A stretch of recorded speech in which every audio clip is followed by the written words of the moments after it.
సృష్టికర్తవో సహాయము నీవే, ఇష్టుడవివో త్రిత్వము నీవే. ఎల్ల వేళలందు కష్టకాలమందు వల్లభుండ యేసు స్తుతింతును. ఎల్లను నీవే నాకెల్లెడలా వల్లపడదే వివరింప. ఎల్లను నీవే నాకెల్లెడలా వల్లపడదే వివరింప. జ్ఞానము నీవే నా పానము నీవే, దానము నీవే నా గానము నీవే. జ్ఞానము నీవే నా పానము నీవే, దానము నీవే నా గానము నీవే. ఎల్ల వేళలందు కష్టకాలమందు వల్లభుండ యేసు స్తుతింతును. ఎల్లను నీవే నాకెల్లెడలా వల్లపడదే వివరింప. ఎల్లను నీవే నాకెల్లెడలా వల్లపడదే వివరింప. జ్యోతియు నీవే నా నీతియు నీవే, ఆదియు నీవే నా అంతము నీవే.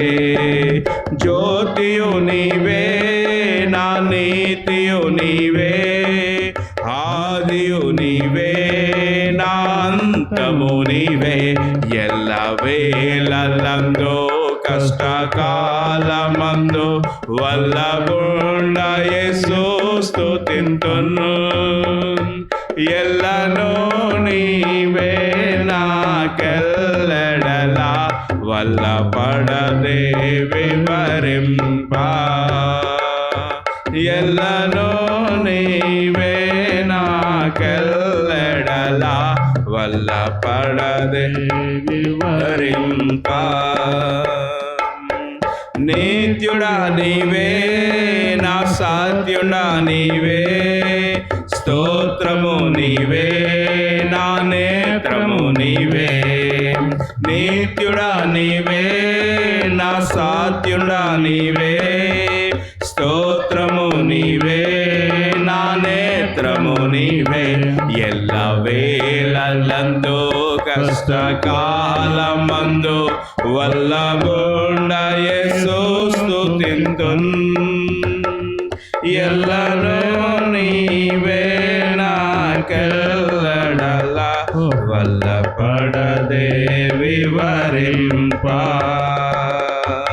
ఎల్లను నీవే నాకెల్లెడలా వల్లపడదే వివరింప. జీవము నీవే నా దేవుడా నీవే, భావన నీవే నా కావలి నీవే. జీవము నీవే నా దేవుడా నీవే, పావన నీవే నా కావలి నీవే. ఎల్ల వేళలందు కష్టకాలమందు వల్లభుండ యేసు స్తుతింతును. ఎల్లను నీవే నాకెల్లెడలా వల్లపడదే వివరింప. ఎల్లను నీవే నాకెల్లెడలా వల్లపడదే వివరింప. కాంతియు నీవే నా శాంతియు నీవే, సంతసమివే నా కంతయు నీవే. కాంతియు నీవే నా శాంతియు నీవే, సంతసమివే నా కంతయు నీవే. ఎల్ల వేళలందు కష్టకాలమందు వల్ల గుండా యేసు స్తుతింతును ఎల్లను నీవే నాకెల్లెడలా వల్ల పడదే వివరింప ఎల్లను నీవే నాకెల్లెడలా వల్ల పడదే వివరింప.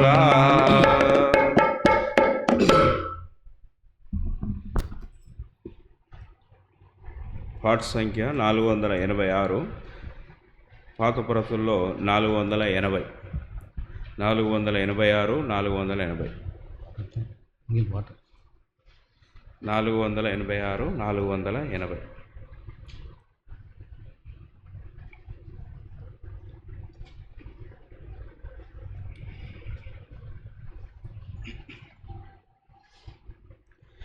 యేసుని నమ్మెడివారు ఆయన ఉచిత కృపతో నీతిమంతులయ్యెదరు.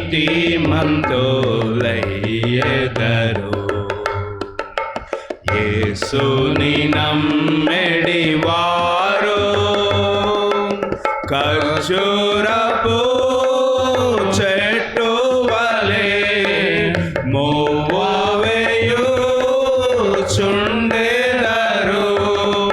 ఖర్జూరపు చెట్టు వలె మోవేయుచుండెదరు.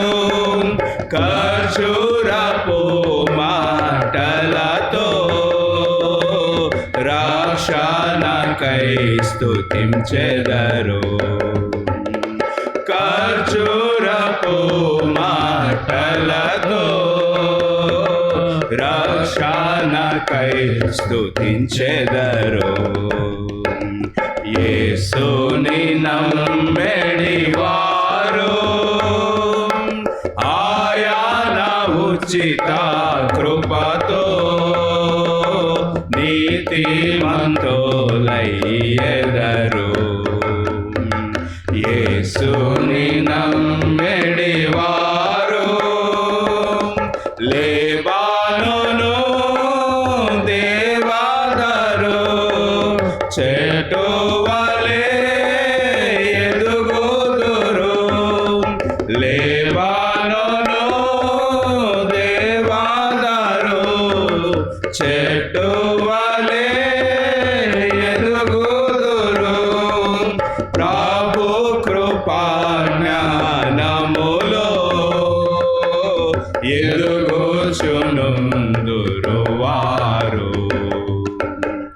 ప్రభు కృపా జ్ఞానములో ఎదుగుచునుందురు వారు. యేసుని నమ్మెడివారు ఆయన ఉచిత కృపలో నీతిమంతులయ్యెదరు. యేసుని నమ్మెడివారు యెహోవా మందిరములో నాటబడి ఉండెదరు. యెహోవా మందిరములో నాటబడి ఉండెదరు. సహనముతో నిలచెదరు. కదలాక స్థిరులయ్యుండెదరు. సహనముతో నిలచెదరు. కదలాక స్థిరులయ్యుండెదరు. యేసుని నమ్మెడివారు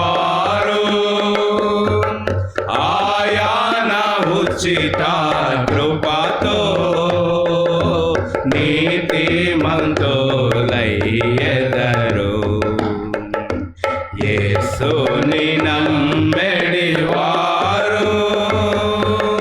దేవుని ఆవరణములో వర్ధిల్లుదురు. వర్ధిల్లుచు నుండెదరు. దేవుని ఆవరణములో వర్ధిల్లుచు నుండెదరు. సేవింతురు తమ ప్రభుని, ఘనపరతురు నిరతంబు. సేవింతురు తమ ప్రభుని, ఘనపరతురు నిరతంబు. యేసుని నమ్మెడివారు ఆయన ఉచిత కృపతో నీతిమంతులయ్యెదరు. యేసుని నమ్మెడివారు వారు ముసాయితనమున చిగురు పెట్టి ఫలింతురు. వారు ముసాయితనమున చిగురు పెట్టి ఫలింతురు. ప్రసిద్ధి చేతురు ప్రభుని, యథార్థవంతుడనుచు. ప్రసిద్ధి చేతురు ప్రభుని, యథార్థవంతుడనుచు. యేసుని నమ్మెడివారు ఆయన ఉచిత కృపతో నీతిమంతులయ్యెదరు. యేసుని నమ్మెడివారు నీతి కాలువయురను నాటబడి నా వారలై. నీటి కాలువయురను నాటబడి నా వారలై. మేటి సారము కలిగి పచ్చగనందురు వారు. మేటి సారము కలిగి పచ్చగనందురు వారు. యేసుని నమ్మెడివారు ఆయన ఉచిత కృపతో నీతిమంతులయ్యెదరు. యేసుని నమ్మెడివారు హల్లెలూయా పాట పాడి వల్లభుని స్తుతింతురు. హల్లెలూయా పాట పాడి వల్లభుని స్తుతింతురు. చల్లని ప్రభు రాకడకై మెల్లగా వేచియుండెదరు. చల్లని ప్రభు రాకడకై మెల్లగా వేచియుండెదరు. యేసుని నమ్మెడివారు ఆయన ఉచిత కృపతో నీతిమంతులయ్యెదరు. యేసుని నమ్మెడివారు. చివరగా పాట సంఖ్య 632 619.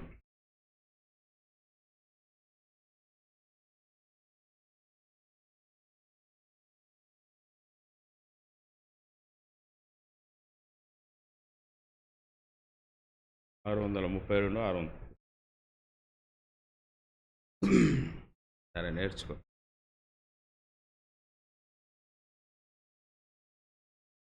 లోకము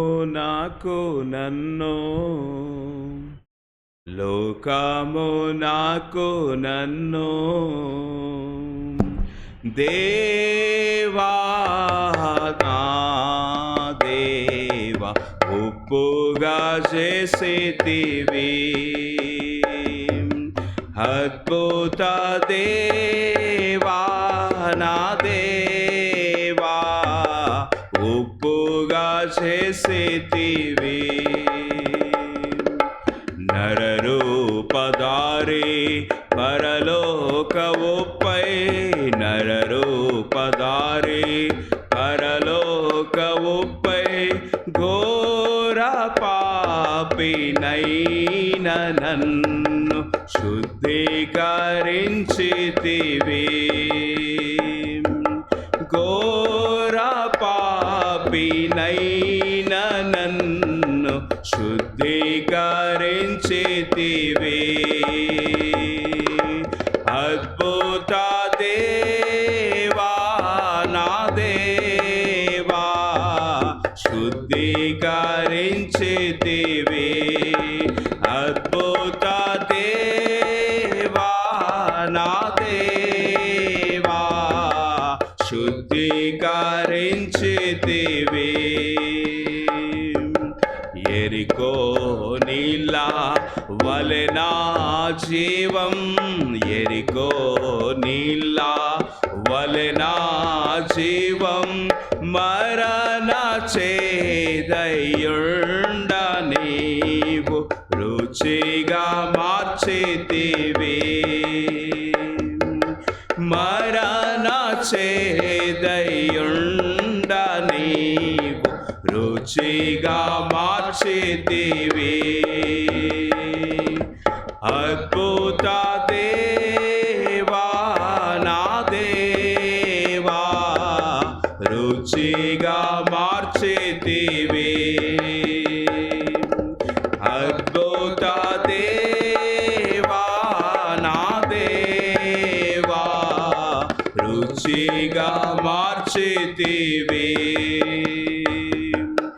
నారోత హృదయం నూతన పరచి నారోత హృదయం నూతన పరచి పరమవు తోడ నీవు నింపిన దేవుండవు పరమవు తోడ నీవు నింపిన దేవుండవు అద్భుత దేవా నా దేవా నింపిన దేవుండవు అద్భుత దేవా నా దేవా నింపిన దేవుండవు పరులా కోయిలలో ప్రభు క్రీస్తు రుచిన్ పరులా కోయిలలో ప్రభు క్రీస్తు రుచిన్ నిరతమునే చూపునట్లు కృమ్మారించుము నన్ను నిరతమునే చూపునట్లు కృమ్మారించుము నన్ను అద్భుత దేవా నా దేవా కృమ్మారించుము నన్ను అద్భుత దేవా నా దేవా కృమ్మారించుము నన్ను నీ నిత్య జీవం నీ సంతోషం నీ నిత్య జీవం నీ సంతోషం నిత్య సమాధానమిచ్చి భద్రపరచితివి నిత్య సమాధానమిచ్చి భద్రపరచితివి అద్భుత దేవా నా దేవా భద్రపరచితివి అద్భుత దేవా నా దేవా భద్రపరచితివి దీనోడనైనే బహుదుఃఖపడినా దీనోడనైనే బహుదుఃఖపడినా ఎన్నడైనా విడువక శ్రేష్ఠ ఉప్పుగా మార్చుచున్నా ఎన్నడైనా విడువక శ్రేష్ఠ ఉప్పుగా మార్చుచున్నా అద్భుత దేవా నా దేవా ఉప్పుగా మార్చుచున్నా అద్భుత దేవా నా దేవా ఉప్పుగా మార్చుచున్నా జనులు నన్ను హింసించినప్పుడు జనులు నన్ను హింసించినప్పుడు ఎన్ని చెడ్డ మాటలన్న హల్లెలూయా పాడేదన్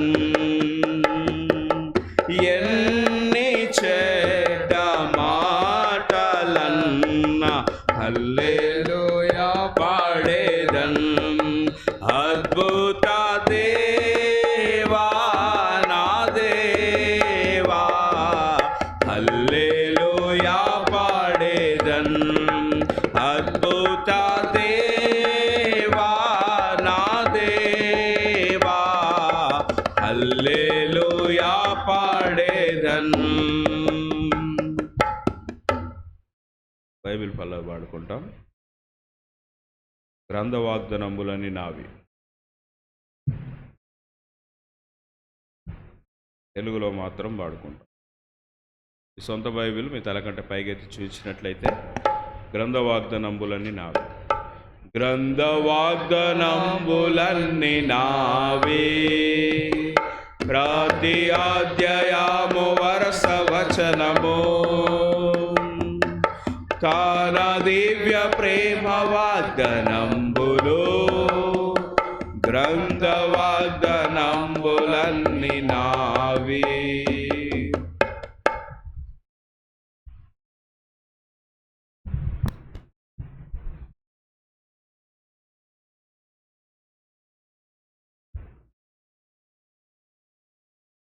బైబిల్ పల్లవి ఎందుకు పాడుకుంటామో తెలుసా ఎవరికైనా? ఎందుకు పాడుకుంటామంటే దైవజనుడు భక్సింగ్ గారు ఆ పద్ధతిని అలవాటు చేసినాడు. ఎందుకంటే బైబిల్ చదవకుండా బైబిల్ పల్లవి పాడడం కూడా పాపమే. ఆ తర్వాత బైబిల్ చదవకుండా బైబిల్ పల్లవి పాడకపోవడం ఒక కారణమైతే, ఇంకొకటి ఏమంటే బైబిల్ లేనివారు, అంటే బైబిల్ అందరం పైకెత్తినప్పుడు బైబిల్ లేనివారు ఉట్టి కూర్చుంటారు. ఎందుకు? వాళ్ళ దగ్గర బైబిల్ ఉండదు కాబట్టి. అంటే బైబిల్ లేకుండా దేవుని యొక్క మందిరానికి వస్తే ఎన్నిసార్లు సిగ్గుపడాలంట? 176 సార్లు సిగ్గుపడాలి. ఎందుకు 176 సార్లు అంటే, కీర్తనలు 119లో ఎన్ని వచనాలు ఉన్నాయి? 176 176 వచనాలు ఉన్నాయి. అయితే 176 వచనాల్లో ఒక 2 వచనాలు మినహాయిస్తే మిగతా 174 వచనాలు దేవుని యొక్క వాక్యం గురించే మాట్లాడతాడు. అంటే దేవుని యొక్క వాక్యం గురించి అంటే అక్కడ అంటాడు నీ ఆజ్ఞలు అంటాడు, నీ కట్టడలు అంటాడు, నీ శాసనములు అంటాడు, నీ వాక్యం అంటాడు. నీ వాక్యము నా తోవకు వెలుగు, నా త్రోవకు వెలుగు. తర్వాత దీపం అంటాడు ఇంకొక దగ్గర. ఆ తర్వాత ఆయన ఇచ్చిన మాట అంటాడు, నీ ధర్మశాస్త్రం అంటాడు. కాబట్టి ఇట్లా రకరకాలుగా 174 సార్లు ఏం రాయబడ్డదంటే దేవుని యొక్క వాక్యం గురించే రాయబడ్డది 119వ కీర్తనలా. అందుకే బైబిల్ లేకుండా మందిరానికి వచ్చిన వారు, బైబిల్ చదవకుండా మందిరానికి వచ్చిన వారు ఎన్నిసార్లు సిగ్గుపడాలంటే 174 సార్లు సిగ్గుపడాలట. భక్సింగ్ గారు చెప్పేది మాట. సరే, ఏదేమైనప్పటికీ ఈ ఉదయకాల సమయంలో ప్రభు కృపను బట్టి కొంత సమయం మనం వాక్యాన్ని చూసుకుంటాం. 2 సెషన్లుగా మనం చూసుకుంటాం. మొదటి సెషన్‌లో కొంత సమయం వాక్యం చూసుకున్న తర్వాత ఒక 5 నిమిషాలు, 10 నిమిషాలు కొంచెం బయటికి వెళ్ళి ఫ్రెష్ అప్ అయ్యి రావడానికి ఆ సమయంలో ఒక పాట పాడతాం. ఆ తర్వాత రెండవ సెషన్ స్టార్ట్ చేస్తాం. ఇట్లు దాదాపుగా 12:30, పావుతక్కువ 1 వరకు కూడిక అయిపోయేటట్లుగా ప్రయత్నం చేస్తాం. సరే, ఇప్పుడు దేవుని యొక్క వాక్యంలో నుండి మొదటి భాగముగా ఈ సంవత్సరము ప్రభు మనకిచ్చిన సార్వత్రిక సంఘ వాగ్దానంలో నుండే చూస్తాం. చూడండి, మొదటి సమూయేలు గ్రంథం 30వ అధ్యాయం. మొదటి సమూయేలు గ్రంథం, ఇది రీసౌండ్ వస్తుంది. మొదటి సమూయేలు గ్రంథం 30వ అధ్యాయం 19వ వచనాన్ని కలిసి చదువుకుంటాం.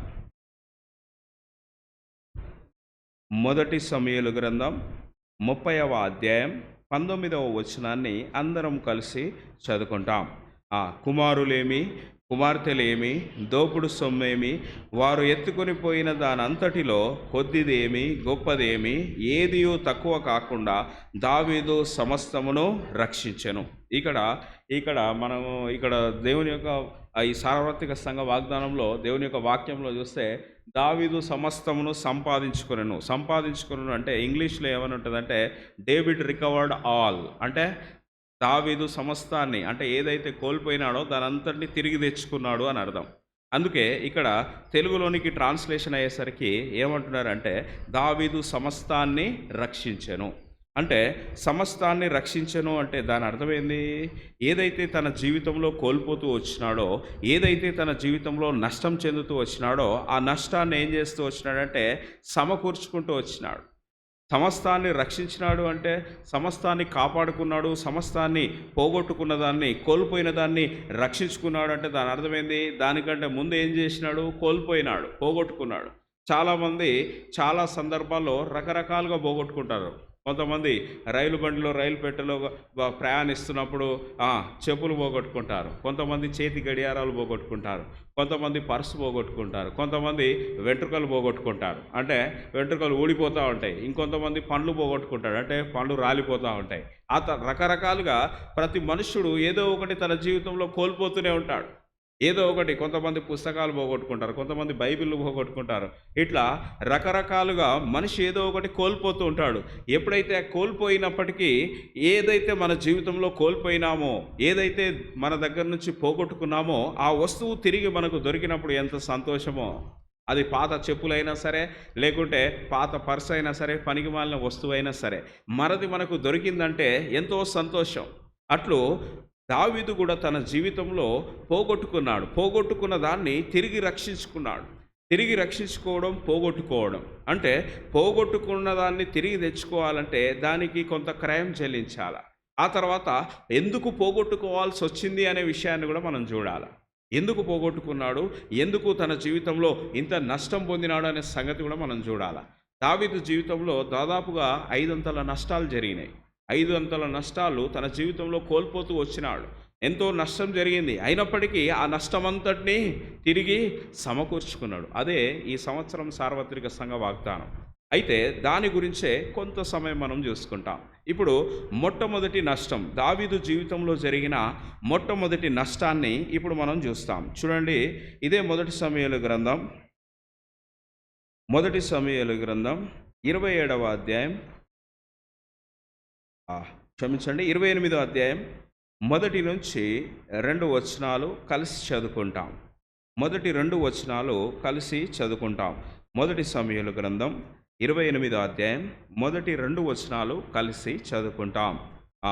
ఆ దినములలో ఫిలిష్తీయులు ఇశ్రాయేలీయులతో యుద్ధము చేయవలనని సైన్యములను సమకూర్చి యుద్ధమునకు సిద్ధపడగా ఆకీషు దావీదును పిలిచి, నేను దండెత్తగా నీవును నీ జనులను నాతో కూడా యుద్ధమునకు బయలుదేరి రావాలనని పరిష్కారముగా తెలుసుకొనుమనగా, దావీదు, నీ దాసుడనైన నేను చేయబో కార్యము ఏదో అది నీవు ఇప్పుడు తెలుసుకొందు అనెను.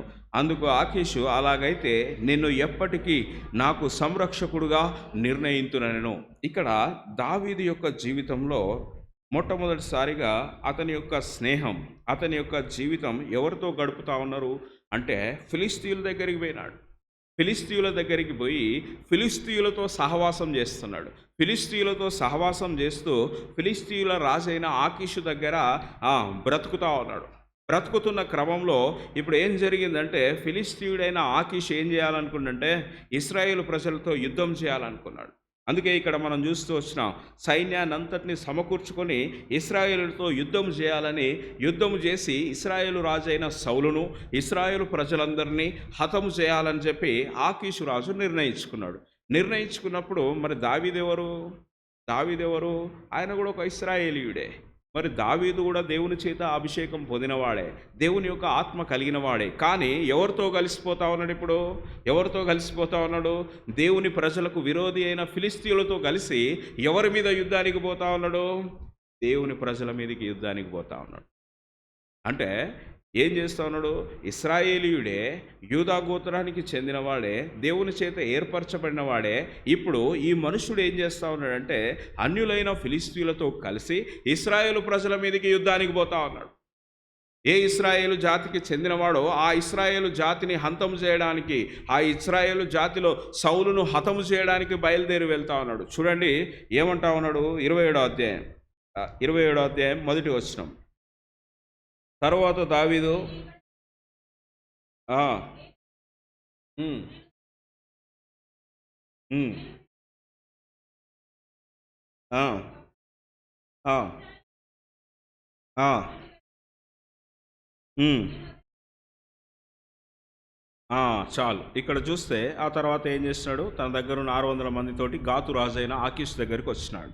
ఇప్పుడు దావీదు ఏం చేస్తా ఉన్నాడు అంటే ఏదో ఒక దినాన ఎవరు చంపుతాడు అనుకుంటున్నాడు? సౌలు ఏదో ఒక దినాన నన్ను నాశనం చేస్తాడు, నన్ను హతం చేస్తాడు. కాబట్టి ఇప్పుడు నేనేం చేయాలి అంటే సౌలు దగ్గర నుంచి తప్పించుకోవాలా, సౌలు దగ్గర నుంచి నేను తప్పించబడాలా, ఇంకెంతకాలం నేను ఇట్లా పరిగెత్తుకుంటూ పోవాలా, ఎంతకాలం నేను సౌలు చేత తరమబడాలా అని ఆలోచించినాడు. ఒకానొక సందర్భంలో సౌలును చంపే అవకాశం వచ్చింది దావీదుకి. చూడండి 20 ఇదే మొదటి సమూయేలు గ్రంథం 24వ అధ్యాయం 24వ అధ్యాయంలో చూడండి 7వ వచనం.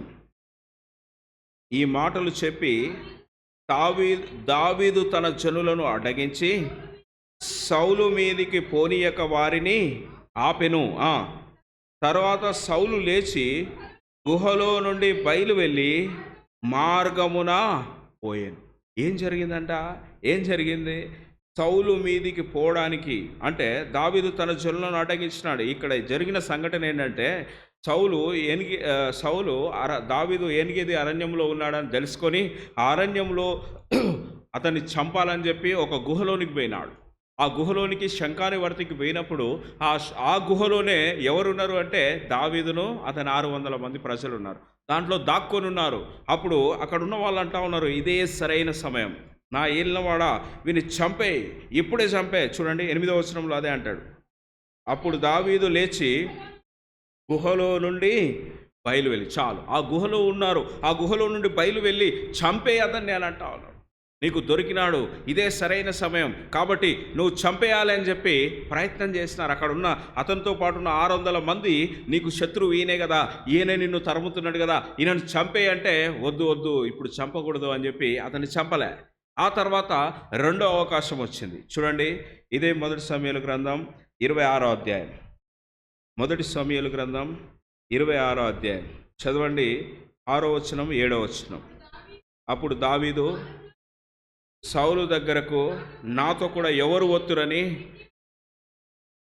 సెరూయా కుమారుడు యోవాబునకు సహోదరునకు అబీషైని నీతో కూడా నేనే వత్తునని అబీషై నేను రాత్రి వేళ ఆ జనుల దగ్గరకు పోగా సౌలు దండు క్రొత్తలంలో పండుకొని నిద్రపోవచ్చు. నేను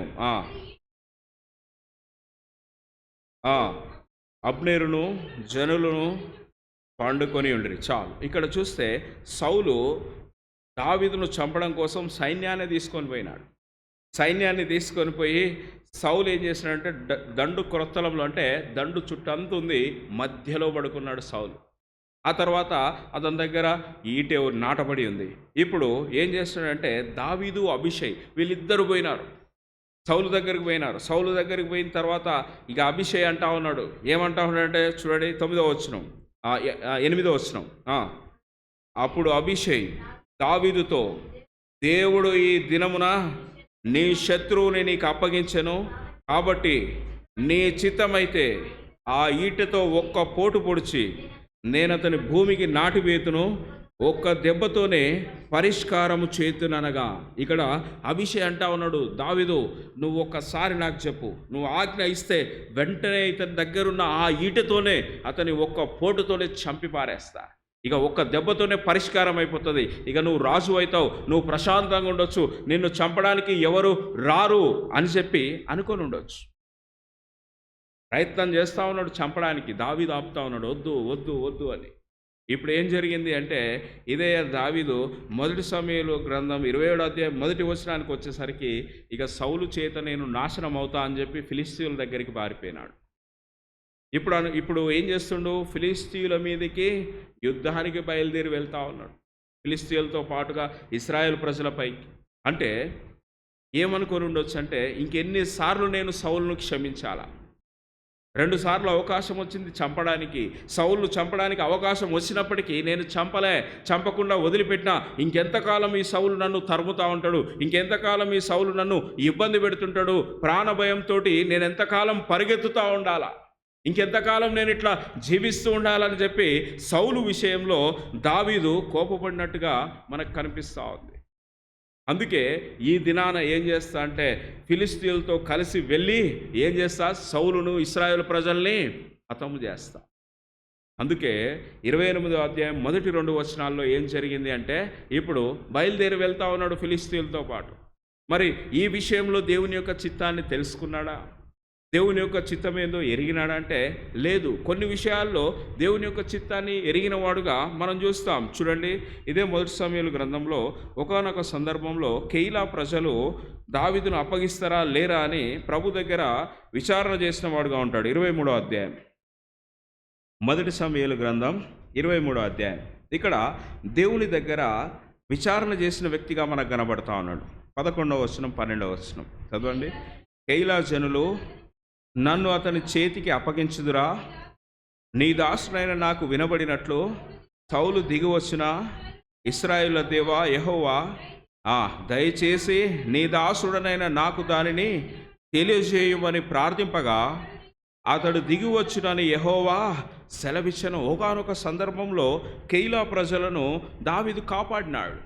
అయితే కెయీలా ప్రజలను దావీదు కాపాడినప్పటికీ కెయీలా ప్రజలు ఏం చేస్తూ ఉన్నారంటే దావీదును సౌలుకు అప్పగించడానికి ప్రయత్నం చేస్తూ ఉన్నారు. ఆ మాట విషయమే ఏం చేస్తున్నాడు, వెంటనే దేవుని దగ్గరికి పోయినాడు. ప్రభువా, దేవా, యెహోవా, దయచేసి నా ఆలకింపు, ఈ విషయంలో నీ చిత్తాన్ని నాకు బయలుపరచు. ఇప్పుడు ఈ కెయీలా ప్రజలు నన్ను సౌలుకు అప్పగిస్తారా అంటే దేవుడు ఏమని జవాబిచ్చినాడు, అతడు దిగువచ్చునని యెహోవా సెలవిచ్చను. తర్వాత 12వ వచనంలో ఏమంటున్నాడు చూడండి. కెయీలా జనులు నా జనులను సౌలు చేతికి అప్పగించుదురా అని దావీదు మరలా మనవి చేయగా యెహోవా వారు నిన్ను అప్పగించుదురని సెలవిచ్చను. అంటే ప్రతి విషయంలో దావీదు ఎవరి దగ్గరికి పోతా ఉన్నాడు, దేవుని దగ్గరికి వస్తూ ఉన్నాడు, దేవుని దగ్గరికి వచ్చి విచారణ చేస్తూ ఉన్నాడు, దేవుని దగ్గరికి వచ్చి ప్రార్థన చేసే వ్యక్తి ఇప్పుడు ఎవరితో కలిసిపోయినాడు, ఫిలిష్తీయులతో కలిసిపోయినాడు. ఫిలిష్తీయులతో కలిసి ఎవరి మీదకి యుద్ధానికి బయలుదేరినాడు అంటే ఇశ్రాయేలు ప్రజల మీదకి యుద్ధానికి బయలుదేరినాడు. ఇశ్రాయేలు ప్రజల మీదకి యుద్ధానికి బయలుదేరినప్పుడు అక్కడ ప్రభు దగ్గర విచారణ చేయలే, దేవుని దగ్గర విచారణ చేయకుండా ఇది దేవుని చిత్తమా కాదా, మరి నేను ఇప్పుడు బయలుదేరి ఫిలిష్తీయులతో పాటు నా ప్రజల మీదకి యుద్ధానికి వెళ్తా ఉన్నా, నా రాజైన సౌలు మీదకి యుద్ధానికి వెళ్తా ఉన్నా, కాబట్టి ఇప్పుడు ఈ విషయంలో దేవుని యొక్క చిత్తాన్ని నేను తెలుసుకోవాలి అనే విషయం మర్చిపోయి దేవుణ్ణి నిర్లక్ష్యం చేసి దేవునికి ప్రార్థన చేయకుండా తన సొంత చిత్తాన్ని అనుసరించి ఏం చేస్తా ఉన్నాడు, బయలుదేరిపోతా ఉన్నాడు. అంటే తన సొంత చిత్తం నా ఇష్టం ఇంకేంది. ఎంతకాలం సౌలు నన్ను తరుముతూ ఉంటాడు, ఎంతకాలం నేను సౌలుకు భయపడి పారిపోవాలా, ఎంతకాలం నేను సౌలుకు దాచిపెట్టుకొని భయంగా అరచేతిలో ప్రాణాలు పెట్టుకొని ఎంతకాలం బ్రతకాలి ఇంకా కదా. కోపం వచ్చింది దావీదు. అందుకే ఇప్పుడు ఏం చేసినాడు, ఎవరిని స్నేహితులుగా చేసుకున్నాడు, అన్యులను స్నేహితులుగా చేసుకున్నాడు, అన్యులతో సహవాసం చేసినాడు. ఫిలిస్తీయులు అంటే అన్యులు, వాళ్ళు దాగోను దేవత అనే విగ్రహాలను పూజించేవారు, వాళ్ళు బయలుదేవతను అనుసరించేవారు, వాళ్ళంతా విగ్రహారాధికులు. ఎవరితో స్నేహం చేసినాడు, విగ్రహారాధికులతో స్నేహం చేస్తూ వచ్చినాడు. కారణం ఏంది అంటే మన ప్రజలు మనల్ని ఇబ్బంది పెడతా ఉన్నారు, సౌలు నన్ను ఇబ్బంది పెడతా ఉన్నాడు, కాబట్టి నేను ఎవరితో సహవాసం చేస్తే క్షేమంగా ఉంటా అనే ఆలోచన చేసి గాతువాడైన ఆకీషు రాజు ఫిలిస్తీన్ దగ్గరికి వచ్చి అక్కడ వారితో సహవాసం చేస్తూ ఏం నేర్చుకున్నాడు, అన్యులతో సహవాసం చేసి ఏం నేర్చుకున్నాడు, దేవుని యొక్క చిత్తాన్ని కనుగొనడం అనేది మర్చిపోయినాడు, దేవునికి ప్రార్థన చేయడం అనేది మర్చిపోయినాడు. ఈ రోజుల్లో చాలామంది ఏం చేస్తుంటారంటే వాళ్ళకున్న సమస్యలను బట్టి, వాళ్ళకున్న అవసరతలను బట్టి ఇతరులతో అన్యులతో చెప్పుకుంటూ ఉంటారు, అన్య జనాంగంతో చెప్పుకుంటూ ఉంటారు. ఫిలిస్తీయులైన చిన్నమ్మలకు చెప్తుంటారు, ఫిలిస్తీయులైన పెదనాన్నలకు చెప్తుంటారు, ఫిలిస్తీయులైన అన్నదమ్ములకు చెప్తుంటారు. అంటే అన్యుల దగ్గరికి వెళ్ళి మీ సమస్య అంతా అన్యులకు చెప్తూ ఉంటారు తప్ప దేవుని వద్దకు రారు. దేవుని వద్దకు రాకుండా ఏం చేస్తూ ఉన్నామంటే అన్యుల సలహాలు తీసుకొని, అన్యుల ఆలోచన చొప్పున దేవుని యొక్క ఇంట్లో ప్రార్థన చేయకుండా, దేవుని దగ్గర కనిపెట్టకుండా విగ్రహారాధికుల సలహాలు పాటించేవారు ఎంతమంది లేరు.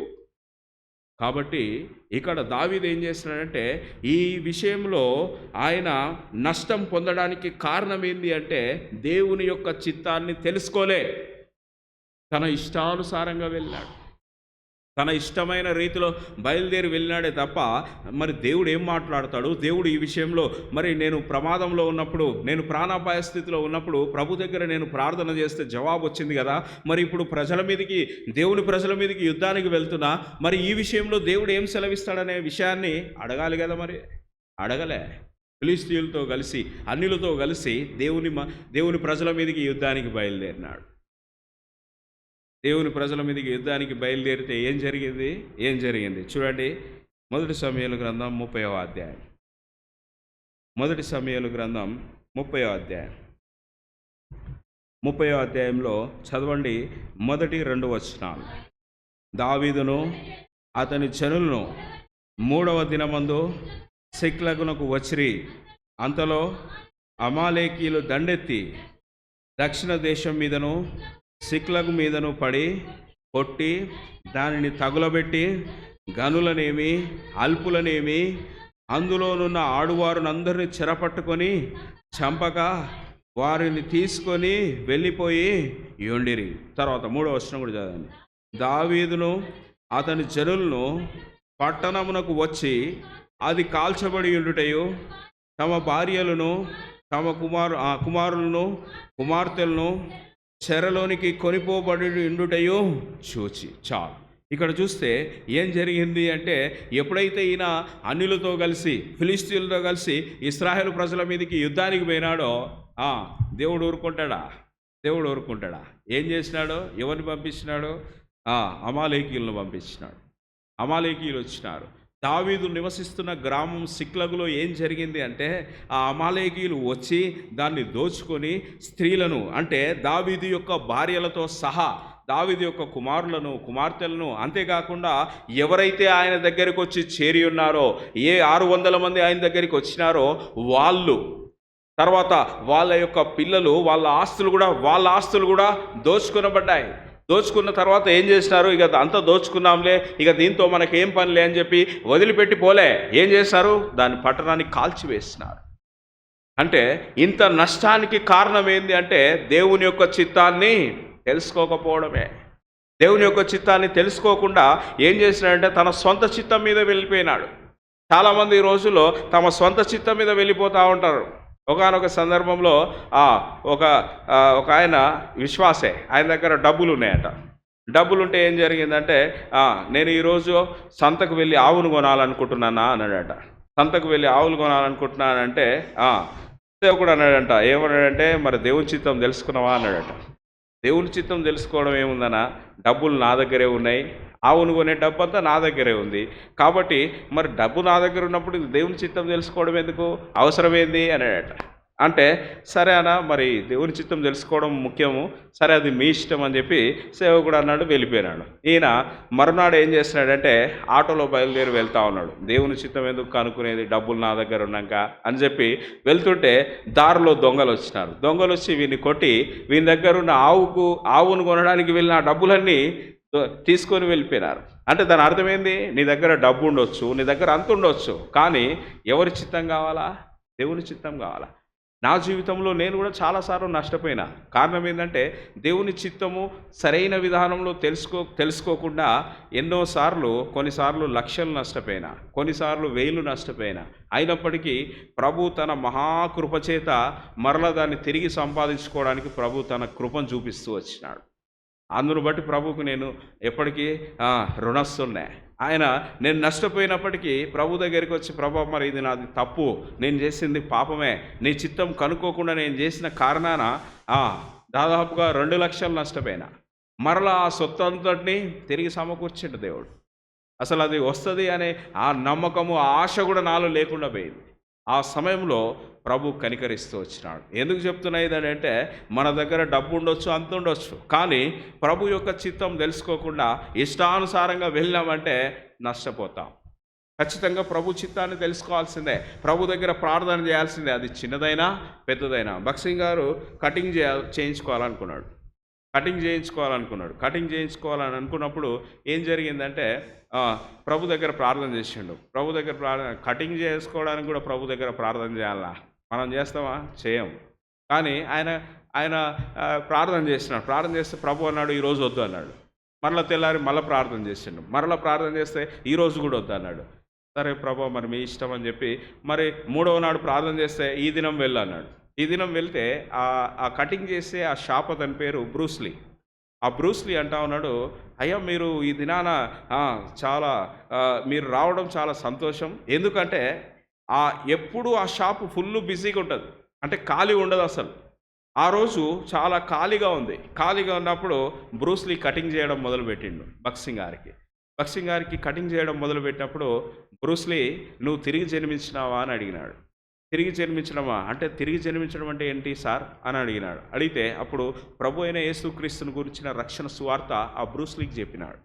ఎప్పుడైతే అతడు ఆ మాటలు విన్నాడో, ఆ మాటలు విన్న తర్వాత అక్కడే మోకరించి యేసుక్రీస్తు ప్రభుని అంగీకరించినాడు. ఆ బార్బర్, ఆ మంగలి అతను ప్రభుని అంగీకరించిన తర్వాత భక్సింగ్ గారు డబ్బులు ఇవ్వబోయాడు.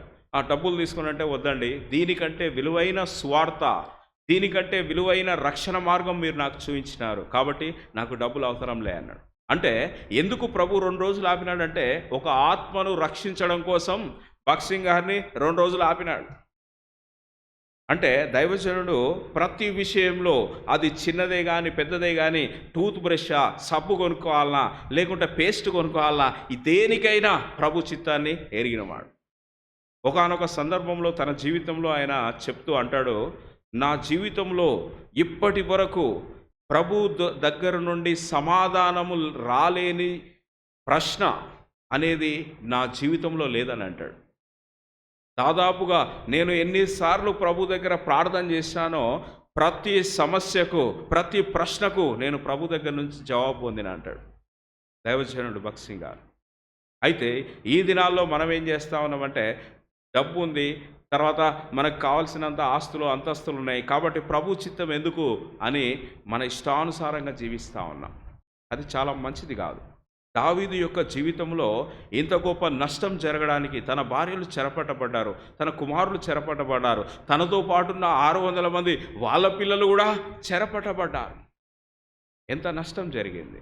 ఇప్పుడు ఏం చేస్తూ ఉన్నారంటే, అక్కడికి వచ్చి చూడండి 30వ అధ్యాయంలో 4వ వచనం, ఇక ఏడ్చుటకు శక్తి లేకపోవునంత బిగ్గరగా ఏడ్చిరి. ఇక ఏడవడానికి శక్తి లేదు, ఏడ్చుటకు శక్తి లేనంత బిగ్గరగా ఏడవాల్సి వచ్చింది. ఎంతగా ఏడుస్తున్నారంటే, ఇక శక్తి లేదు వాళ్ళలో. ఎందుకు అంటే ఆస్తి పోయింది, పిల్లలు చెరపట్టబడ్డారు, భార్యలు చెరపట్టబడ్డారు. ఇదంతా జరిగేసరికి ఇక ఏడవడానికి శక్తి లేదు. ఏడుస్తూ ఉన్నారు. ఇక ఏడ్చుటకు శక్తి లేనంత ఏడుపు ఏడవాల్సి వచ్చింది. ఎంత బిగ్గరగా ఏడుస్తూ వచ్చినారు. సాధారణంగా ఎక్కడైనా ఎవరు ఏడుస్తారు? స్త్రీలు ఏడుస్తారు. ఎందుకంటే స్త్రీలకు ఆ హక్కు ఉంది. ఎందుకు? ఎవరైనా చనిపోయినప్పుడు ఏడుస్తూ ఉంటారు. ఆ తర్వాత వాళ్ళు ఎక్కడైనా ఏడవచ్చు. బజార్లో ఏడవచ్చు, ఇంట్లో ఏడవచ్చు, ఎవరైనా చనిపోతే ఏడవచ్చు, లేకుంటే రైల్వే స్టేషన్లో ఏడవచ్చు, బస్ స్టాండ్లో ఏడవచ్చు, ఎక్కడైనా ఏడవచ్చు, అది వాళ్ళ ఇష్టం. కానీ పురుషులు ఏడవడం అనేది అది ఎంతో కష్టమైన పరిస్థితి అయితే తప్ప పురుషుడు ఏడవడు. పురుషుడు ఏడ్చినారు, పురుషులు గట్టిగా ఏడ్చినారు, శక్తి లేనంతగా ఏడ్చినారంటే ఏదో గొప్ప అపాయం వాళ్లకు సంభవించింది. అందుకే వాళ్ళు ఏడుస్తున్నారు. అంటే అక్కడ రాయబడింది వాళ్ళలో శక్తి లేనంతగా. అంటే వాళ్ళు ఎంత అరిసి ఏడ్చినారంటే అక్కడున్న ఆ ప్రాంతంలో చుట్టుపక్కల వాళ్ళందరికీ వినబడేటట్టుగా ఏడ్చినారు. పురుషులు ఏడ్చినారంటే ఎంతో భయోత్పాతానికి గురై, ఎంతో అసహనానికి, ఎంతో శోధనకు గురై వాళ్ళు ఏడవాల్సి వచ్చింది. వాళ్ళు ఏడ్చినప్పుడు అక్కడున్న వాళ్ళందరూ విన్నారు. ఆ తర్వాత ఇప్పుడు ఏడ్చిన తర్వాత ఇప్పుడు వాళ్ళు ఏం చేయాలనుకుంటున్నారంటే చూడండి 6వ వచనం. దావీదు మిక్కిలి దుఃఖపడెను, మరియు కుమారులను బట్టి కుమార్తెలను బట్టి జనులకందరికీ ప్రాణం విసిగినందున రాళ్ళు రువి దావీదును చంపుదము రండని వారు చెప్పుకొనగా దావీదు తన దేవుడైన యెహోవాను బట్టి ధైర్యం తెచ్చుకున్నాను. ఇప్పుడు ఏ 600 మంది ప్రజలు, మొదట 400 మంది ఉన్నారు, ఆ తర్వాత 600 మంది అయినారు. ఇప్పుడు ఈ ప్రజలందరూ ఒకానొక సందర్భంలో వీళ్ళ బ్రతికేంది, వీళ్ళు ఎట్లా జీవించినారు అంటే చూడండి 22వ అధ్యాయం మొదటి సమూయేలు గ్రంథం మొదటి 2 వచనాలు. దావీదు అక్కడ నుండి బయలుదేరి అదుల్లాము గుహలోనికి తప్పించుకొని పోగా సంగతి విని మరియు ఇబ్బంది గల వారందరూ, అప్పులు చేసుకున్న వారందరూ, అసమాధానముగా నుండి వారందరూ అతని యొద్ద కూడుకొనగా అతడు వారికి అధిపతి ఆయను. అతని యొద్దకు ఎక్కువ తక్కువ 400 మంది వచ్చిండిరి. ఆ తర్వాత మనం చదువుకున్న వాక్య భాగంలో అక్కడ దాదాపుగా 600 మంది వచ్చినారు. అయితే ఆ తర్వాత 200 మంది పెరిగి ఉండొచ్చు. చూడండి ఇక్కడ మరి ఆ విషయాన్ని కూడా మనం చూడాలనుకుంటే అతనితో పాటుగా దాదాపుగా 600 మంది ఆకీషుతో పాటు యుద్ధానికి బయలుదేరినట్టుగా మనం చూస్తాం. సరే, ఏదేమైనప్పటికీ ఇక్కడ దాదాపుగా 400 మందిని చూపిస్తూ ఉన్నారు. వీళ్ళ పరిస్థితులు ఎట్లున్నాయి? ఇబ్బంది గలవారందరూ. ఇబ్బంది గలవారందరూ అంటే ఏంది? బ్రతకడానికి ఇబ్బంది అయింది, ఆ ప్రాంతంలో ఉండడానికి ఇబ్బంది అయింది, ఆ తర్వాత అక్కడ తినడానికి సరైన అవకాశాలు లేవు. ఇంకొంతమంది ఎట్టున్నారంట? అప్పులు చేసుకున్నారు, ఊర్లో అప్పులు చేస్తున్నారు కాబట్టి అప్పుల వాళ్ళందరూ వచ్చి వీని మీద పడతా ఉన్నారు. ఆ తర్వాత భార్యాభర్తల మధ్యన సమాధానం లేని వారు ఉన్నారు. భర్తకు భార్యకు సమాధానం లేని జీవితం, తర్వాత పిల్లలకు కుటుంబంలో సమాధానం లేని జీవితం. అటువంటి వారందరూ, ఇబ్బంది గల వారందరూ, అసమాధానం గలున్న వారందరూ ఒకప్పుడు వీళ్ళ బ్రతకంత ఎట్లుంది అంటే జీవితంలో నెమ్మది లేని జీవితం, అప్పుల బాధతో ఇబ్బందికరమైన పరిస్థితుల్లో ఉన్న వారందరూ అతని దగ్గరికి వచ్చినప్పుడు అతడు వాళ్ళను చేరదీసినాడు. ఆ 400 మందిని పోషిస్తూ వచ్చినాడు. ఆ తర్వాత 600 మంది అయినారు. వాళ్ళందరినీ పోషిస్తూ వచ్చినాడు. వాళ్ళందరినీ పోషిస్తూ ఇప్పటి వరకు వాళ్ళని కాపాడుకుంటూ వస్తే ఇప్పుడు ఈ నష్టం జరగగానే వాళ్ళందరూ ఏమయ్యారు? శత్రువులు అయిపోయినారు. అంటే అప్పటి వరకు ఇబ్బందులో ఇరుకులో ఉన్నప్పుడు వాళ్ళందరినీ కనికరించినాడు.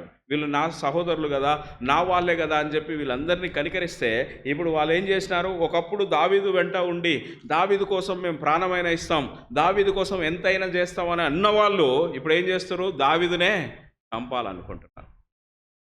కాబట్టి ఇటువంటి పరిస్థితులు వచ్చినాయి. కారణం ఏంది?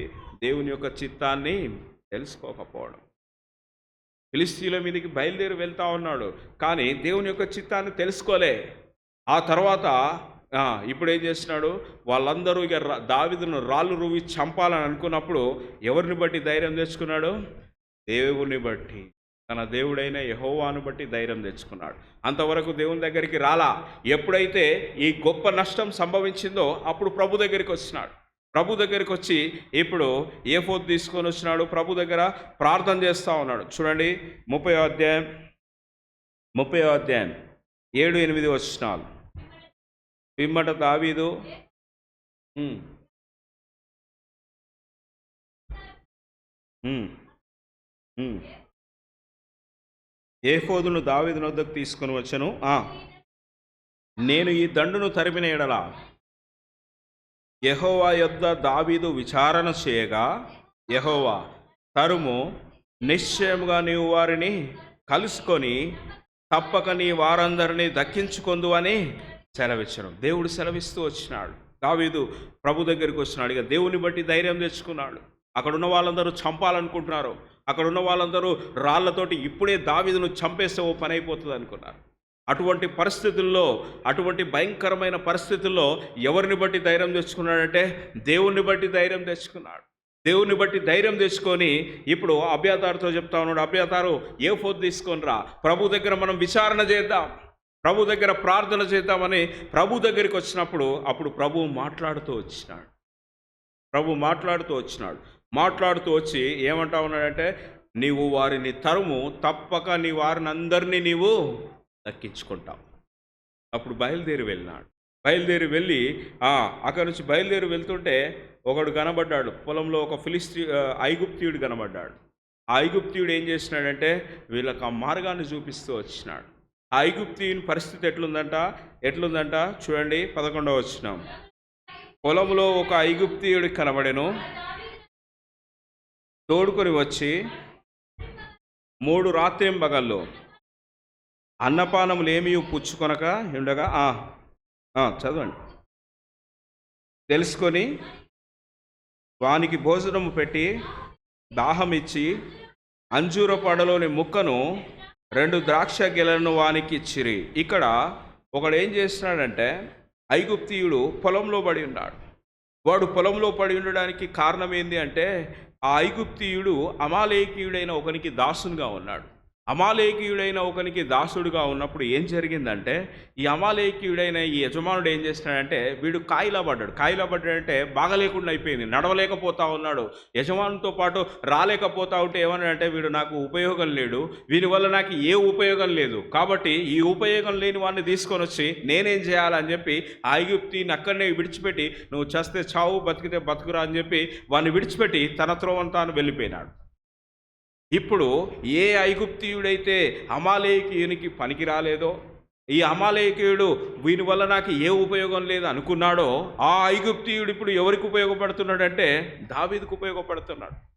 అంటే దాని అర్థమైంది, మన జీవితంలో మనం కూడా దేవునికి ఉపయోగం, ఈ లోక సంబంధమైన వారికి ఎవరికి ఉపయోగకరంగా ఉండకపోవచ్చు. లోక సంబంధమైన విగ్రహారాధికులు కానీ, లోక సంబంధమైన స్నేహితులకు కానీ, లోక సంబంధమైన ధనవంతులకు కానీ, వాళ్ళకెవరికి నీవు నేను ఉపయోగకరంగా ఉండకపోవచ్చు. కానీ మనం ఎవరికి ఉపయోగపడతా ఉన్నామంటే దేవునికి ఉపయోగపడతా ఉన్నాం. ఇప్పుడు ఈ ఐగుప్తీయుడు దేనికి పనికిరాడని చెప్పి తన యజమానుడు వాడిని విడిచిపెట్టిపోతే, ఇప్పుడు ఐగుప్తీయుడు ఏం చేస్తున్నాడు, దారి చూపిస్తూ వచ్చినాడు. ఎక్కడికి దారి చూపించినాడంటే, ఎక్కడైతే అమాలేకీయులు వీళ్ళను దోచుకొని పోయి వీళ్ళ పట్టణాన్ని కాల్చివేసి ఎక్కడైతే తులతూగుతూ సంతోషంగా ఉన్నారో వాళ్ళ వరకు ఇతడు దారి చూపిస్తూ వచ్చినాడు. చూడండి 30వ అధ్యాయం 16వ వచనం. తరువాత వాడు వారి దగ్గరకు దావీదును నడిపింపగా, ఫిలిష్తీయులు దేశంలో నుండి, యూదా దేశంలో నుండి తాము దోషి తెచ్చుకున్న సొమ్ముతో తులతూగుచు చెదరి అన్నపానములు పుచ్చుకొనుచు ఆటపాటలు సల్పుచుండ్రి. ఎట్లున్నారంట, తులదూగుతున్నారట. ఎందుకు తులదూగుతున్నారంటే దోచుకొని వచ్చినారంతా. చిక్లకును దోచుకున్నారు. యూదా దేశంలో కొన్ని ప్రాంతాలను దోచుకొని వచ్చి ఆ దోచుకొని వచ్చిన ఆ డబ్బుతోటి, ఆ సొమ్ముతోటి ఏం చేస్తారంటే ఆ ప్రాంతం అంతా చెదిరిపోయినారంట. అక్కడొకడు వెళ్ళిపోయి తులతూగుచు ఏం చేస్తారు, సంతోషంగా పాటలు పాడుకుంటా ఉన్న సమయంలో దావీదు వచ్చినాడు. అక్కడికి వచ్చి తన దగ్గరున్న మనుషులను తీసుకొని పోయి ఏం చేసినాడంటే మొత్తం అందరినీ హతం చేస్తూ వచ్చినాడు. చూడండి 17వ వచనం. సంగతిని గ్రహించి సంధ్యవేళ మొదలుకొని మరునాటి సాయంత్రం వరకు వారిని హతము చేయుచుండగా, ఒంటెల మీద ఎక్కి పారిపోయిన 400 మంది యవనులు తప్ప తప్పించుకున్నవాడు ఒకడును లేకపోయాను. ఒంటెల మీద పారిపోయిన 400 మంది, వారు తప్ప ఇంకెవడు తప్పించుకోలే. వాళ్ళు ఎందుకు పారిపోవాల్సి వచ్చింది అంటే, ఒంటెల మీద ఎక్కి ఎందుకు పారిపోవాల్సి వచ్చిందంటే, ఇక్కడే ఉంటే దావీదు మనల్ని కూడా చంపుతాడురా అని చెప్పి 400 మంది పారిపోయినారు దావీదును చూసి. అంటే దావీదు వస్తున్నాడంటే శత్రువులకు వణుకు పుట్టేటట్టుగా చేసినాడు దేవుడు, ఎప్పుడైతే ప్రభు చిత్తాన్ని కనుక్కున్నాడు. 400 మంది యవనస్తులు, వాళ్ళు ఆ యవనస్తులు ఒంటెల మీద ఎక్కి పరిగెత్తుకుంటూ పోతా ఉన్నారు. బ్రతికితే చాలు, బ్రతుకుంటే బలుసాగైనా దీన్ని బ్రతకొచ్చు, ఈ దావీదు చేతిలో పడినామంటే ఎప్పుడే హతం చేస్తాడరా అని చెప్పి వెంటనే పరిగెత్తుకుంటూ పోయినారు. పరిగెత్తుకుంటూ పోయిన తర్వాత ఇప్పుడు దావీదుకి ఏం దొరికిందంట? 18, 19 వచనాలు. ఇలాగున దావీదు అమాలేకీయులు దోచుకుని పోయిన దానంతటినీ తిరిగి తెచ్చుకొనెను, మరియు అతడు తన 2 భార్యలను రక్షించెను. కుమారులేమి కుమార్తెలేమి దోపుడు సొమ్మేమి వారు ఎత్తుకొని పోయిన దానంతటిలో కొద్దిదేమి గొప్పదేమి ఏది తక్కువ కాకుండా దావీదు సమస్తమును రక్షించాను. దావీదు సమస్తాన్ని సంపాదించుకున్నాడు ప్రభు యొక్క చిత్తాన్ని కనుగొనుట ద్వారా. ఏదైతే పోగొట్టుకున్నాడో తన ప్రజలను, అతనితో పాటు ఉన్న ఆ 400 మంది 600 మంది వాళ్ళ ఆస్తులు, తర్వాత దావీదు యొక్క భార్యలు, దావీదు యొక్క పిల్లలు, కొద్దిదేమి చిన్నదేమి అంటే గొప్పదేమి చిన్నదేమి అంటే చిన్న వస్తువులు కూడా అన్నీ రికవర్ అయినాయి. అన్నీ దోచుకున్నవి అన్నీ తిరిగి తీసుకొని వచ్చినాడు. దాదాపుగా ఈ రోజుల్లో చాలా వరకు దొంగతనాలు జరుగుతూ ఉంటాయి. దొంగతనాలు జరిగిన తర్వాత అంతా రికవర్ కాదు. ఎందుకంటే ఎంతో కొంత, ఇప్పుడు ఒక 10 కిలోల బంగారం దొంగతనం చేసినాడంటే వాడు అందులో 1 కిలోనో 2 కిలోలో అటో ఇటో ఏదో చేసేస్తాడు. తర్వాత మిగతా 8 కిలోలో 9 కిలోలో దొరుకుతుంటాయి. అంటే పెద్ద పెద్ద షాపులలో దొంగతనం చేసిన వాళ్ళు ఇట్లా చేస్తుంటారు. ఆ తర్వాత ఎవడైనా డబ్బును దొంగతనం చేసినాడంటే దాంట్లో 1,00,000, 2,00,000, 10,00,000 ఖర్చు పెట్టుకొని మిగతా అది ఇచ్చేస్తూ ఉంటాడు. ఎందుకు అంటే అది మొత్తం రికవరీ కావడం అనేది చాలా కష్టం. ఏదైతే కోల్పోయినాడో ఆ కోల్పోయిందంతా పొందుకోవడం అనేది చాలా కష్టం. కానీ దావీదు విషయంలో జరిగింది ఏమంటే, ఎంతైతే కోల్పోయినాడో, ఎంతైతే నష్టపోయినాడో, ఏ ఒక్క చిన్న వస్తువు కూడా, చెప్పుల జతలు కూడా వదులుకోకుండా అంతటినీ తిరిగి తీసుకొని వచ్చినాడు. అందుకే అక్కడ రాయబడింది, దావీదు సమస్తాన్ని అమాలేకీయులు దోచుకొని పోయిన దాని అంతటిని తిరిగి తెచ్చుకున్నాడు. ఏది పోగొట్టుకోలే. కారణం ఏంటి అంటే దేవుని యొక్క చిత్తాన్ని తెలుసుకున్నాడు. ఎప్పుడైతే దేవుని యొక్క చిత్తాన్ని ఎరగకుండా తన సొంత చిత్తం మీద బయలుదేరినాడో తన జీవితంలో గొప్ప నష్టం జరిగింది. ఆ గొప్ప నష్టం ద్వారా దావీదు చంపబడాల్సిన పరిస్థితి వచ్చింది. అయితే వాటన్నిటి నుంచి విడిపించబడడానికి, వాటన్నిటిని తిరిగి సంపాదించుకోవడానికి, వాటన్నిటిని తిరిగి సమకూర్చుకోవడానికి దేవుని దగ్గరికి వచ్చినాడు. ఎప్పుడైతే దేవుని దగ్గరికి వచ్చినాడో దేవుడు దావీదుకు కలిగిన సమస్తాన్ని ఏం చేసినాడో అనుగ్రహించినాడు. మన జీవితంలో కూడా మనం చాలా పోగొట్టుకున్నాం. కొంతమంది శాంతి సమాధానాన్ని పోగొట్టుకున్నారు, ఇంకొంతమంది డబ్బు పోగొట్టుకున్నారు, ఇంకొంతమంది బంగారము వస్తువులు ఏవేవో విలువైన అన్నీ పోగొట్టుకున్నారు. నీ జీవితంలో కొంతమంది ఆరోగ్యం పోగొట్టుకున్నారు, ఇంకొంతమంది ఏవేవో నష్టాలు జరిగినాయి జీవితంలో. దీని అంతటికీ కారణం ఏంది అని అంటే, ఏంది కారణం అంటే మన జీవితంలో దేవుని యొక్క చిత్తాన్ని తెలుసుకోకపోవడమే. మన జీవితంలో దేవుని యొక్క చిత్తం, ప్రభువా మరి ఈ పని చేయాలనుకుంటున్నా, నేను ఇటు వెళ్ళాలనుకుంటున్నా, నీ చిత్తమేమో నాకు బయలుపరచు ప్రభు అని చెప్పి ప్రభు దగ్గర కనిపెట్టకుండా మన సొంత చిత్తాన్ని అనుసరించిపోయినంత కాలం నష్టపోతూనే ఉంటాం. ఇంకొంతమంది ఏం చేస్తారంటే క్రైస్తవులుగా ఉండి, క్రైస్తవులుగా దేవుణ్ణి ఎరిగినామని చెప్పుకొని లోక సంబంధులమైన మాటలు విని లోక సంబంధులు నడిచినట్టుగా నడుచుకుంటూ ఉంటారు. దానివల్ల ఎవరు నష్టపోతారంటే నువ్వే నష్టపోతావు. ఆ తర్వాత నా బ్రతుకులో కష్టాలు వచ్చినాయి, నా జీవితంలో ఎంతో నెమ్మది లేని జీవితం అయిపోయింది, భార్యాభర్తల మధ్యలో సమాధానం లేదు, తల్లి కూతుర్ల మధ్య సమాధానం లేదు, తండ్రి కొడుకుల మధ్యన సమాధానం లేదు. ఇవన్నీ ఎందుకు జరుగుతూ ఉన్నాయంటే దేవుని యొక్క చిత్తాన్ని తెలుసుకోకపోవడమే. ఎవరి మాటలు వింటున్నావు? అన్యుల మాటలు విని అన్య జనాంగంతో సహవాసం చేస్తూ, అన్య జనాంగంతో తిరుగుచు, ఫిలిస్తీయులైన లోక సంబంధులైన మనుషులతో తిరుగుకుంటా దేవుని చిత్తాన్ని తెలుసుకోకుండా, దేవుడంటే ఎరిగినావు కానీ దేవుని యొక్క చిత్తాన్ని తెలుసుకోకుండా నీ ఇష్టానుసారంగా జీవిస్తున్న కారణాన నీ బ్రతుకులో, నీ జీవితంలో ఎన్నెన్నో కోల్పోయినావు. ఇప్పటికే ఎంతో కోల్పోయినావు. మరి దానంతటిని తిరిగి సంపాదించుకోవాలంటే ఏం చేయాలా? ఇప్పుడు దావీదు దేవుని దగ్గరికి వచ్చి ఏం చేస్తా ఉన్నాడు? విచారణ చేస్తూ ఉన్నాడు. దావీదుకు అబ్యాతారు అనే యాజకుడు ఏఫోదు తీసుకొని వచ్చి విచారణ చేస్తాడు. మరి మన పక్షంగా ఎవరు విచారణ చేయాలా? మరి మనం ఎవరి దగ్గరికి పోవాలా అనంటే చూడండి, హెబ్రీలకు రాసిన పత్రికలో అపోస్తలుడైన పౌలు అంటాడు. హెబ్రీలకు రాసిన పత్రిక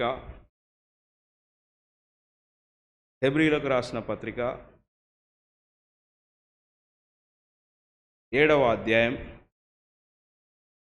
హెబ్రీలకు రాసిన పత్రిక 7వ అధ్యాయం 25వ వచనం నుండి చదవండి.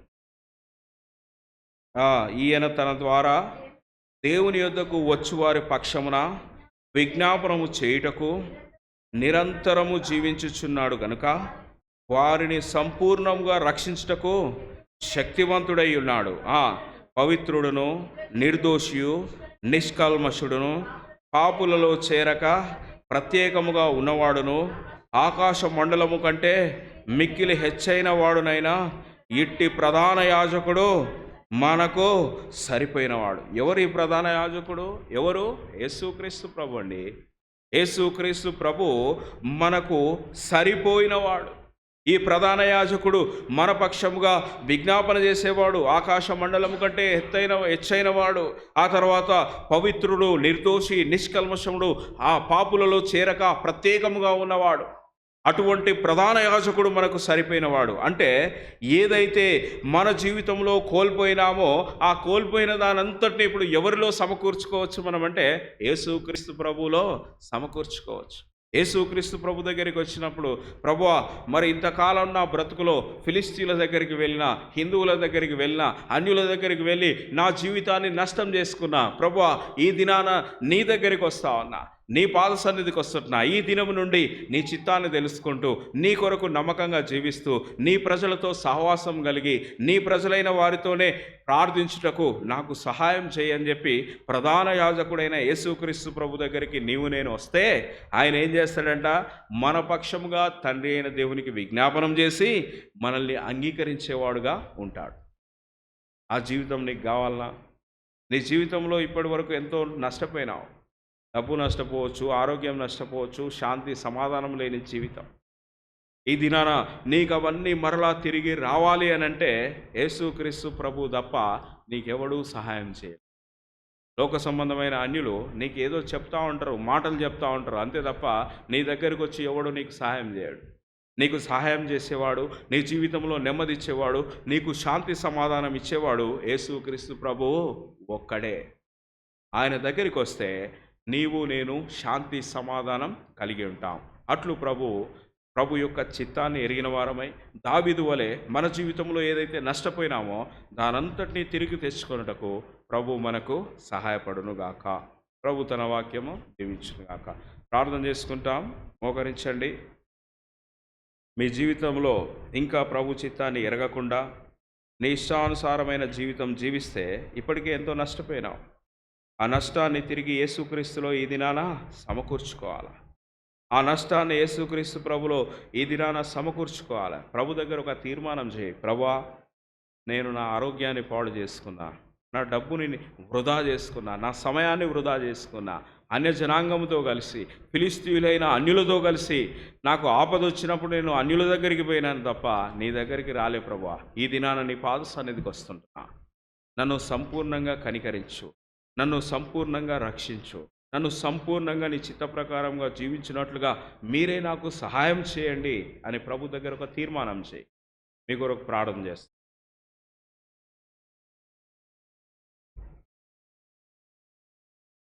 పరలోకపు తండ్రి, పాదములకు స్తోత్రములు చెల్లిస్తున్నాం నాయన. మేము తండ్రి ఇంతవరకు ఆత్మీయంగా నీ సంఘంలో నిస్సరక్షించుకున్న నీ బిడ్డలను జ్ఞాపకం చేసుకుని ఈయన వాక్యాన్ని బట్టి దావీదును జ్ఞాపకం చేసుకొని దావీదు తన జీవితంలో సర్వం పోగొట్టుకునేవాడై ఆయన ఏడ్చలేనంత గట్టిగా ఏడ్చినవాడు. అయినప్పటికీ తన జీవితంలో ఒక స్థిరత్వం కలిగి ఆయన ప్రధాన యాజకుడు ఉండాడని, నా ప్రభు ఉండాడని, నా దేవుడు ఉండాడని నీ దగ్గరికి వచ్చినాడు. ఆయన మొరపెట్టినాడు. తిరిగి నాయన నీవు మాట్లాడినావు. సర్వస్వము పోగొట్టుకునేది, చిన్నది కానీ పెద్దది కానీ అంతా నీకు వస్తుంది, నీవు బయలుదేరమని సమాధానంగా దేవుని చిత్తం ఎరిగినవాడు. ఆయన మేము బలహీనమైనప్పటికీ ఈ లోకంలో నాయన శరీర బలహీనం పడిపోయిన వారిని చెడిపోయిన వారిని అయినప్పటికీ నాయన లోకంలో కలిసిపోయే సమస్త జనులలో కలిసిపోవడానికి సిద్ధపాట్లు ఉన్నప్పటికీ నాయన మేము బుద్ధి లేని వారిని జ్ఞానం లేని వారిని అయినప్పటికీ దావీదు వలె మమ్మల్ని కూడా బలపరచుము నాయన. మాకు కూడా ప్రధాన యాజకుడు ఉన్నాడని నాయన మా సొంత చిత్తము కాకుండా మా స్వబుద్ధిని కాకుండా నాన్న స్వభావం లేకుండా గర్వం లేకుండా నాయన నీ బిడ్డలైనా మనం జ్ఞాపకం చేసుకుని సంఘంలో ప్రతి కుటుంబాన్ని దర్శించుము. నేను జ్ఞాపకం చేసుకొని నీ వైపు చూడడానికి దావీదు వలె ఆయన ఆకాశం వైపు చూసి నిన్ను మొరపెట్టినాన్ని గణపరిచినాడు. తన జీవితంలో నీ దేవుని చిత్తం ఎరిగి ఎంతో ఉన్నతమైన స్థాయిలోకి ఎదిగినాడు తన జీవితంలో. అలాంటి మా జీవితంలో కూడా నీ వైపు చూసి ఉన్నతమైన స్థాయిలోకి ఎదగడానికి వాక్యాన్ని బట్టి నీకు స్తుతులు చెల్లించి అడిగి వేడుకుంటూ యేసుక్రీస్తు నామములో అడిగి వేడుకుంటున్నాం తండ్రి. ఆమేన్.